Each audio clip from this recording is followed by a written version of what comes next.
Hi, I'm James Dunn. Welcome to the Inside Network.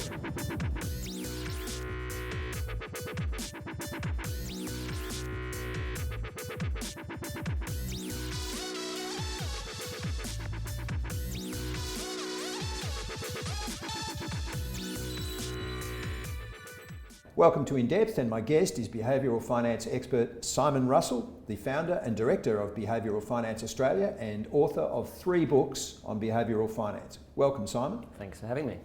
Simon, of the whole behavioural finance field and all the biases that are bubbling around in that field, what do you think is the most common bias that investors suffer from? Most common bias, or maybe if you look at investors in a broader sense and say we're all investors to the extent we're all members of a super fund and we've all got some property or various other things, what's the biggest one? Maybe it's going with the default. I mean, you look at the superannuation system, probably the largest, well, outside of residential property, the largest single asset class. What do most people do? They go with the default fund. In the default fund, they're in the default investment option. They have the default level of insurance. So that's, in terms of numbers of people and in terms of the quantum of assets associated with that, I'd have to say it's a default bias. So is inertia, doing nothing, a behavioural bias? Well, I don't like the term bias, to be honest, because bias is a bias away from this thing that we define to be rational. Now, what is rational? Now, in the sense of a default bias or taking inertia and doing nothing, is that really the wrong thing? Well, if you've got a well-diversified portfolio that's in an asset, that has an asset allocation that matches your risk profile and long-term growth, effectively, if you're doing the right things, doing nothing actually might very well be the right thing. It certainly could be more optimal than someone who's doing a whole lot of trading in and out of stuff, incurring costs, perhaps getting some stuff wrong. So in that sense, that might be fine. But it's not fine if I'm sitting in a fund that has the wrong asset allocation, that doesn't have enough insurance, in which case that inertia actually is an impediment for me. So I wouldn't call it a bias per se, it's like looking through it to say, well, what are the consequences and are they good or are they bad? What's the worst behavioural mistake an investor can make in the process of investing? Well, there's a million things you can do wrong, of course. I don't know, responding to an email from a Nigerian prince maybe. Certainly there's plenty of those things, but in terms of the common things, I guess, the things that are sort of less niche, they would be insufficient diversification. Just make sure you have a minimum level of diversification of a few things that are, well, different companies, say, in a portfolio, but also different industries, different markets. So diversification and asset allocation, just get that one right. You get those 2 things right, you're diversified and your asset allocation matches your long-term profile, matches your risk tolerance, matches where you need to be. So for a younger investor, I should probably have a large, if not maybe 100% allocation to growth assets such as equities, and that might then diminish over time. But getting those 2 things right, and if you don't have them, they're costless. You can get, well, largely costless, you can get diversification without having to beat the market, without having to be smarter than the next guy, and same with asset allocation, it's just choosing the right portfolio. So I'd say getting those 2 things would be the big ticket sort of decisions to get right. You've obviously researched this a lot, so how much do things like life experiences, our upbringing, even family background, and our personalities affect our attitudes to money and investing? Yeah, so it's a good question. So rather than relying on my experience, if I refer you to a study that came out of Sweden a few years ago, and I choose Sweden because they have a fantastic set of data. They have all these records of twins, so you can look back into the family heritages, for example, but they also marry it then with all this investment financial data. They have a lot more than we have here in Australia, for example.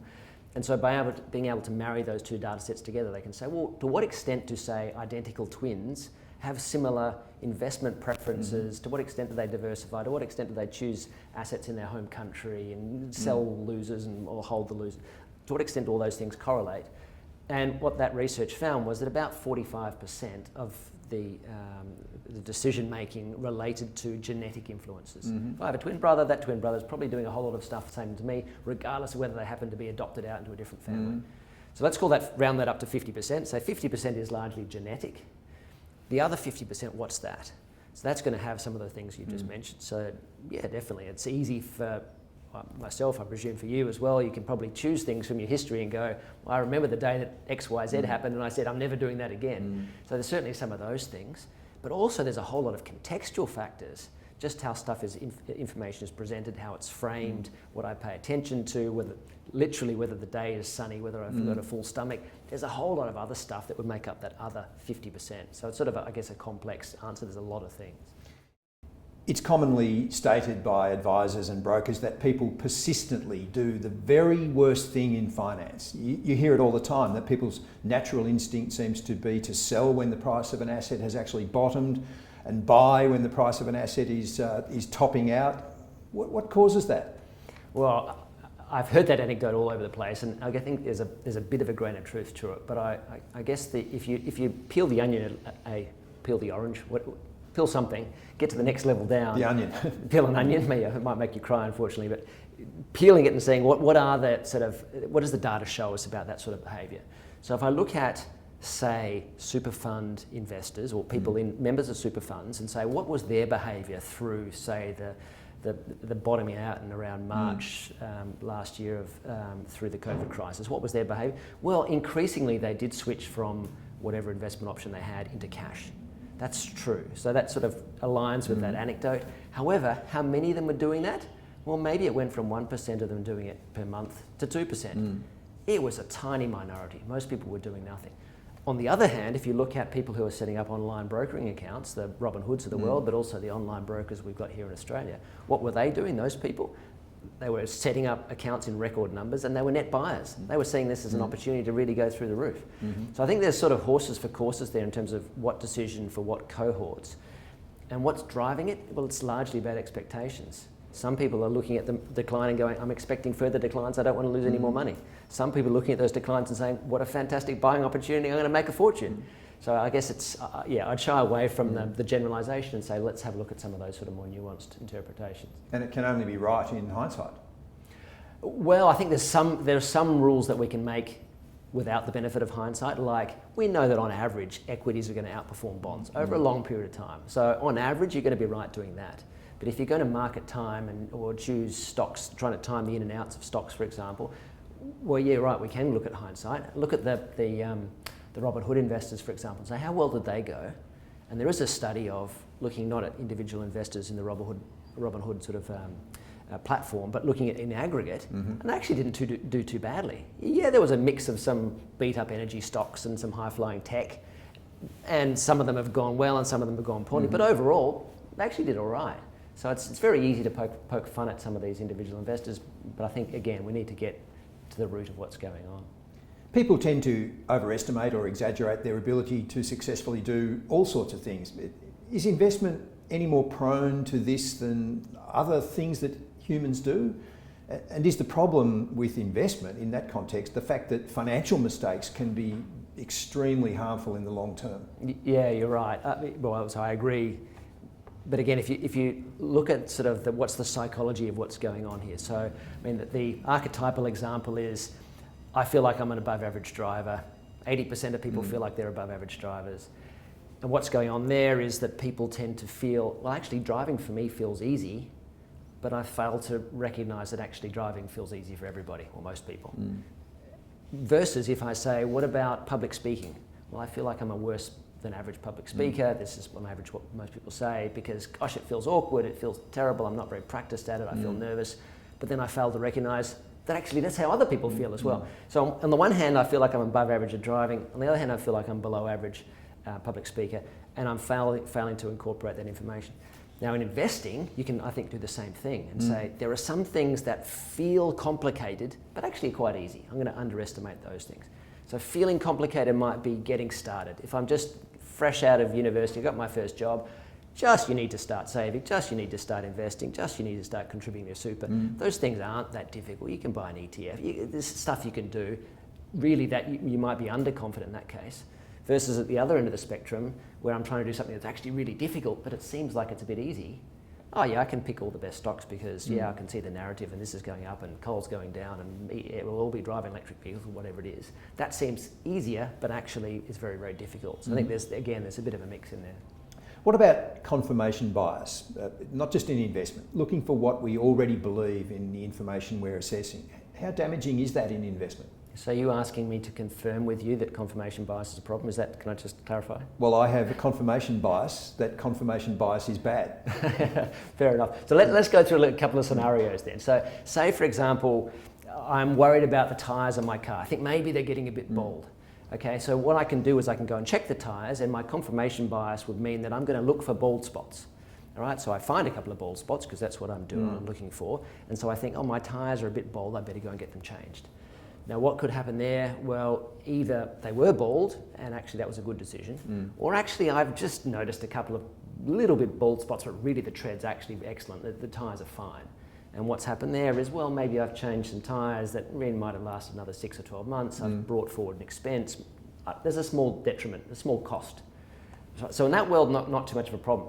In the other world where I'm thinking the tyres have got plenty of tread, this is no problem, let me just go and check. My confirmation bias means that I find the good tread and I go, no problem, I don't need to do anything. Two possibilities. One is the tyres were fine, no problem. The other is actually I found a little bit of tread, but really there's a lot of bald spots on there. My car might be unroadworthy, I might have a crash, I might die. So we've got these sort of two different worlds with two different scenarios in each. And actually, in 3 cases, it's fine. There's either you've made the right decision or there's a little small detriment. But actually, in the other case, that's the one we really need to focus on. So when I go in to talk to asset managers, I'm saying, I don't want to challenge all of your decisions because, frankly, you're going to get a lot of stuff right. I just want to challenge those ones that are most likely to be wrong and are going to have the biggest consequence. Recency bias is another one we hear a lot about, being most influenced by the thing that's happened most recently. Surely that's a major pitfall in investing. Yeah, so I think this one is an unadulterated problem because we've got the short term. If you're looking at what's happened recently, well, it's going to be short term. And what do we see in the short term? We see a whole lot of volatility. You're going to encounter, well, in the very short term, probably about 50% gains or 50% losses. And then you're going to respond to those. They're going to have trigger emotional reactions that might lead you to make poor longer term choices. You're going to see a whole lot of noise that is going to lead you to think that you can understand what's going on, think you're going to have patterns in there, you're going to think you understand. And again, it might make you think, well, I'm going to buy this investment manager because they've had good short-term returns and sell this one because they've got bad. Actually, it's noise. Really, you need to look at a longer term. So that one, I think, there's real problems in looking at the short term. But again, that's where a lot of the benefit of advisors or super funds can be, I think, in the way that they engage with and communicate, because you can just simply turn the order of the returns around. You can present a chart with a logarithmic scale compared with a straight scale. There's a bunch of things you can do, and because that framing changes how people respond to it, yes, it's a problem. Recency bias is a problem. Short-termism is a problem, but we can start to nudge people towards some of that better longer-term thinking.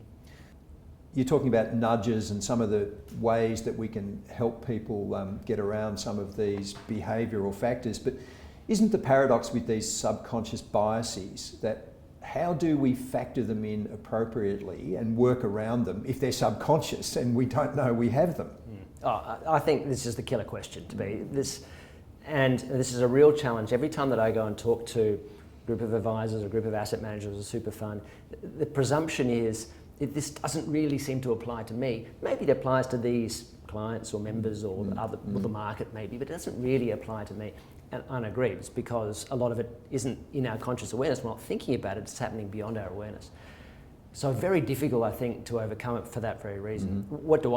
I try and give people little exercises to say, well, just try this exercise. Yes, I can tell you about the experiment, but it won't really feel like it applies to you if I tell you about the experiment. So let's have a go at it. And if it's a negotiation or an exercise of judging the number of M&Ms in a jar or choosing an asset location for a client, then I can grab the data, I can put it on the whiteboard, we can say, hey look, why did you guys say this and you guys said that? Actually, it was because of the way the information was framed, or it's because you didn't look at this thing.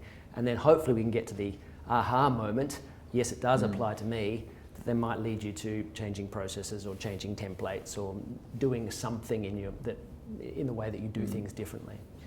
Markets go to extremes, and we are human. Investors use the market is composed of the sum total of a lot of human actions. So does it necessarily follow that all of these little behavioural biases we have are amplified in the extremes to which markets go, whether optimistic or pessimistic? Yeah, I mean, I don't think necessarily so, because you can have two people who are wrong, and if those two people are wrong for different reasons, you can average them out in the marketplace, and the market could well be right. So this is sort of the wisdom of crowds, and the wisdom of crowds works where those people are making independent judgments. Their errors, if you like, in their judgments are independent, so they're sort of randomly distributed. You average them together and you get a good answer. That falls down, however, where the people in the market are not independent from each other. So where one influences the other. Now, unfortunately, of course, that's how markets work, that if I go and buy, the share price goes up, everybody else looks and sees the share price goes up and says that Simon Russell guy clearly knows what he's talking about, or maybe not me, but the market's going up, it's in the price, or maybe I'm a broker and I've just sent out a note to all my clients, maybe. Anyway, we're not all independent, so suddenly we're all influenced by the same things, and that's where you can get sort of what they call information cascades, where one thing leads to another, and you get momentum in markets, you get booms and busts, you get stocks that go up a lot more past their fair value or down past their fair value as well. A lot of these things must really coalesce in the perfect storm that is trading. And these days, not just the biases that might affect a trader in financial markets, but just the fact, Simon, that these days it is so easy, it's in the palm of everyone's hand in their smartphone, access to all sorts of markets, in some cases free with conditions, but transactions actually free. Does that coalesce into the perfect storm for behavioural factors causing big problems for people? Yeah, so I must admit, I tend to focus on longer term investors rather than day traders, but the evidence I'm aware of from longer term investors is whether you're an individual or a professional manager, that there's a negative correlation between the amount you trade and the returns you get. Right? The more you trade, the lower your returns. So what's causing that? Well, it might be then an overconfidence that I know this one's overvalued and this one's undervalued. There's a cost associated with doing it. And what is the solution to it? Well, maybe it's adding frictions to my process. So normally frictions are bad things. We try and remove them from processes so that we get people through a process. But if that process is one that might lead someone to a poor decision, selling an asset, crystallising a capital gain when they could have held it for longer, whatever it is, then maybe having frictions, that friction might be, I'll call my broker and have a conversation with them, or I'll call my advisor, have a conversation with them, or if I don't have a broker or an advisor, I always sleep on it overnight before I actually execute a trade, for example. Or I have an investment policy that says I will always, I don't know, talk to my wife or write up a note, explain, I don't know, something in your process. It's a bit like the old idea that if I don't want to spend money, I'll just freeze my credit card in a block of ice. Yeah, I can still get my credit card out. I'm not suggesting people do that, of course. I don't know if that would damage your credit card. But the idea is I can get it out if I really want something, but in the few hours it takes me to get the credit card out, maybe the emotional triggers and all the excitement about the thing that I wanted to buy, maybe it's passed. So I think the same sort of thing with trading. So can going through some sort of behavioural finance course or coaching or reading books such as yours, can people actually self-help and build a mindset that takes a lot of these factors out of the equation, as you say, that creates little steps where they are forced to think about what they're doing, because the spontaneity and the immediacy is so incredible for everyone these days in the markets, with the smartphone attached to the markets. So can people actually self-build a mindset if they want to trade that helps them be more rational? Yeah. So I think my answer would be maybe, but my maybe largely relates to the fact that there's often a big gap between knowing what the right thing to do is and then doing that right thing. So how can I translate the knowing into doing? Well, I need to make sure, for example, that I've got my systems and processes really around the decision making. So maybe I've set up the mindset to start with, just to accept, actually there's a bit of humility that I've taken this stuff on board. I'm going to be prone to some of this sort of stuff. It's going to be difficult to overcome at the time. So how can I set myself up for success to start with? And that's when I think the knowledge can help, because it can say, well, I want to add, as we've talked about, add the frictions into my processes. I want to have a policy statement that says, what will I do if my stock goes down by 20%, or if the market goes down 20, or if it's up by 50, or if the PE hits 12 times, or whatever it is, because having pre-committed to some of those sort of strategies up front will allow you to do what their sort of archetypal story is of Ulysses tying himself to the mast. I don't want to go onto the rocks, so what I'm going to do is I'm going to tie myself to the mast so I can sail past those sirens, and I might want to do something else, but I've already pre-committed to a strategy that says, no, you know that this is going to be a problem in the future, so let's now pre-commit to that strategy so that we're going to be able to continue and sail our boat, invest according to our strategy, despite the fact that you know all these things are going to influence you along the way. Simon Russell, thank you very much for your time. Thanks for having me.